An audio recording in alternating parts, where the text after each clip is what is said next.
فتة حمص باللحمة شهية ولذيذة. يلا نعملها مع بعض.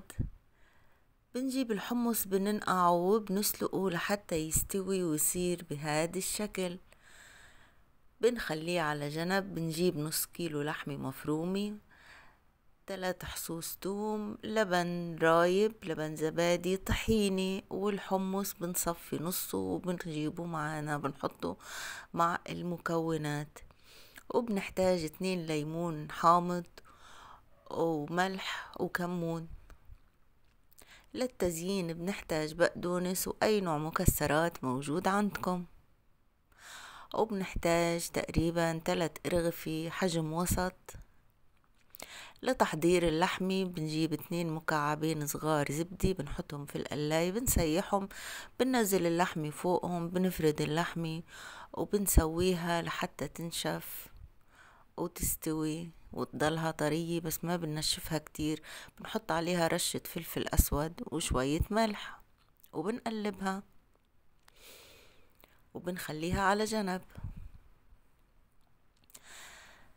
بنبدأ نحضر مكوناتنا. اللبن الرايب وبنحط فوق الطحينة، عصير الليمونتين بنعصرهم وبنحطهم فوق المكونات.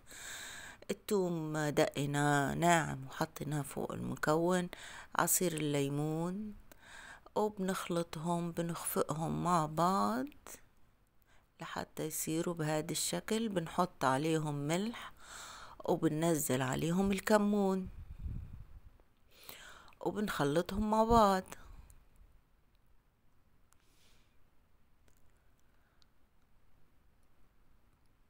بنجيب الحمص بننزله فوقهم. بننزل الحمص أول شي ناشف وبنبدأ وبنحط المي على حسب ما نحتاج عشان ما يطلع المكونات معانا رخوة كتير واللبن يطلع يفك عن بعضه. فإحنا بننزل المي على قد ما بدنا، مو كل الكمية.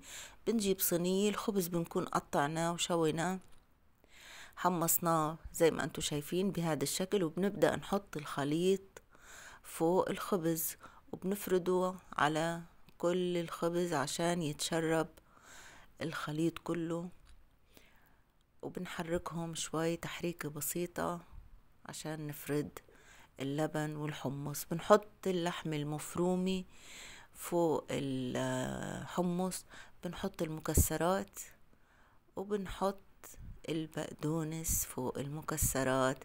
بنكون خلينا شوية حمص ما حطيناهم في اللبن، بنحطهم على وجه الصينية عشان يصير منظرهم بهذا الشكل لتزيين وش الصينية. وبنرش عليها شوية كمون.